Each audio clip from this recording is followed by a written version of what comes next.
आज पूरी दुनिया के अंदर लोग ये शिकायत करते हैं, मौलाना बहुत कमाते, हमारे घर में बरकत नहीं होती, नमाज भी पढ़ रहे बरकत नहीं है, रोजे भी रख रहे बरकत नहीं है, तिलावत भी हो रही है बरकत नहीं है।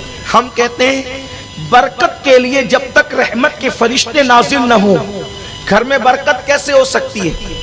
रहमत के फरिश्ते घर में आएंगे तो ही बरकत होगी, और रहमत के फरिश्ते घर में ना आए तो बरकत हो नहीं सकती। और रहमत के फरिश्ते कहां से चले जाते हैं, रहमत के फरिश्ते कहां से निकल जाते हैं? तफसीर रूहुल बयान शरीफ में एक बात लिखी है, बहुत ध्यान से सुने। आज घर की औरतें तो बाहर भी दुपट्टा नहीं ओढ़ती, जो बाहर दुपट्टा ना ओढ़े तो घर में दुपट्टे का क्या तस्वुर हो सकता है? हालांकि तकवा ये है कि औरत अगर अकेली हो, कोई ना हो, तो भी कम से कम वो अपने सर के बालों को छुपा करके रखे, क्योंकि जब कोई नहीं होता है तो फरिश्ते उसके साथ होते हैं, तो फरिश्तों के एहतराम में वो कम से कम अपने सर के बालों को छुपा करके रखे। ये औरत के लिए हया है। और औरत अगर बेहया हो जाए तो फिर समाज से हया ही खत्म हो जाएगी। लोग कहते हैं कि ये मुसलमानों को क्या हो गया, ये औरतों को बहुत मुक़य्यद करना चाहते हैं। हम मुक़य्यद नहीं करना चाहते कि रखते हैं। अरे हम बाजार में खाने को बेहयाई समझते हैं, इसलिए कि हमारी प्लेट पर जो पेट में जा रही हो, तवज्जो फरमाए, जो प्लेट का खाना पेट में जा रहा हो उस पे आवारा लोगों की नजर पड़े, हमारा मजहब इसकी इजाजत नहीं देता। तो जो खाना पेट में जाकर हजम हो जाए उस पे किसी की नजर पड़े, हमें ये पसंद नहीं है। जो जिंदगी का साथी बने औरत, उस पर लोगों की नजर पड़े, हम ये कैसे गवारा कर सकते हैं? ये तो बेगैरत लोगों का काम है, बेहया लोगों का काम है कि वो औरतों को नुमाइश बनाते हैं। हमारे मजहब में तो औरत का मकाम बड़ा बुलंद है, उसका मर्तबा बड़ा बुलंद है, तो हम औरतों को नुमाइश नहीं बनाते। अर्ज कर रहा था कि औरतें बालों की नुमाइश करी तो बेचारी घर में क्या दुपट्टा ओढ़ेगी। याद रखिए, इमाम हुसैन से किसी ने कहा, हुसैन तेरी मां बड़ी नेक थी। इमाम की आंखों में आंसू आ गए, फरमाया तूने सच कहा। जब मेरी अम्मी का विसाल हुआ तो 6-7 साल से ज्यादा मेरी उम्र नहीं थी। उस छोटी सी उम्र में भी मैंने अपनी मां के सर के बालों को कभी नहीं देखा।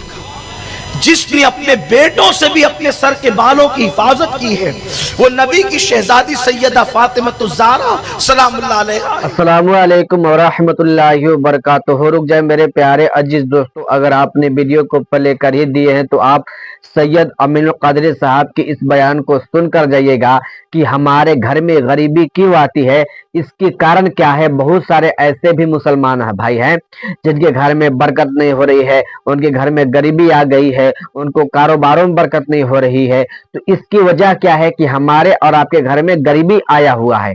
आपको मालूम है कि जिस घर में कचरा होना उस घर में फरिश्ते नहीं आते हैं, और जिस घर में औरत अपने बाल को खुला करके चले ना उस घर में भी बरकत नहीं होती है। तो आप जान ले कि हमारे घर में क्या रीजन है कि उसी वजह से हमारे घर में गरीबी आती है। तो चलिए हम और आप दोनों मिलकर सैयद अमीनुल कादरी साहब के जबान से बयानात को समाप्त करते हैं। आप वीडियो को थोड़ी सी भी मिस ना करें, पूरी बयानात को समाप्त करें। लेकिन आज क्या हो गया, तो तफसीर रूहुल बयान शरीफ का जिक्र कर रहा था, रहमत के फरिश्ते कहां से चले जाते हैं। जब हजरत इब्राहीम अलैहिस्सलाम को आग में डालने के लिए नमरूद ने अलावा तैयार किया और आग जलाई, बहुत बड़ी आग जलाई, इतनी बड़ी आग जलाई कि वो आग जो है उसका अलावा जो उसका हौज था वो तकरीबन 80 गज बताया जाता है, और हर बंदा उसमें ला करके लकड़ियां, कोयले और ईंधन डालता।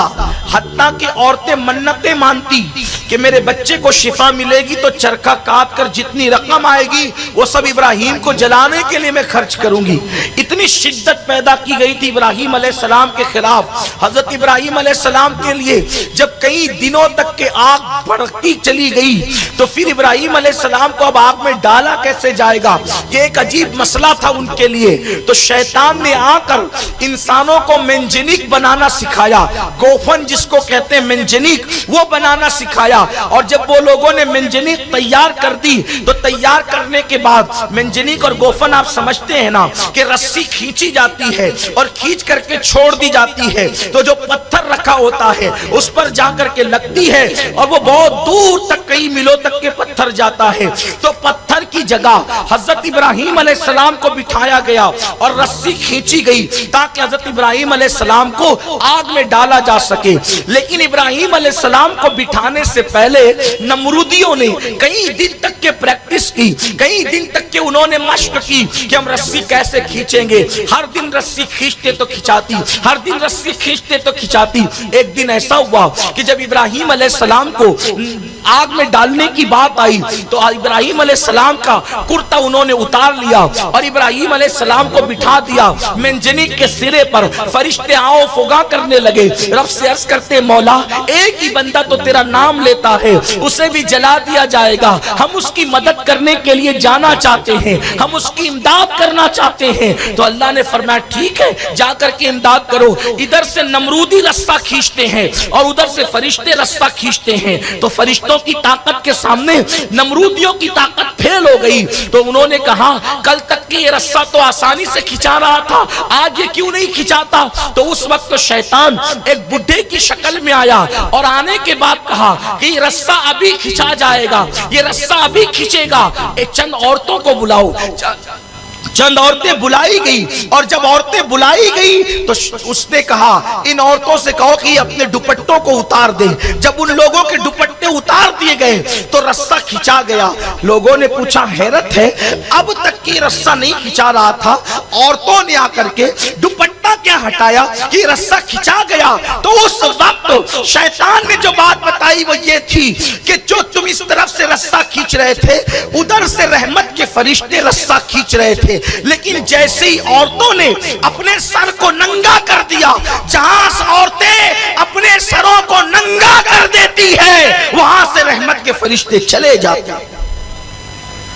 आप सोचिए अल्लाह का पैगंबर खलील जहां मौजूद है, अल्लाह का नबी जहां मौजूद है, वहां से रहमत के फरिश्ते क्यों गए कि औरतों ने सरों को नंगा कर दिया था।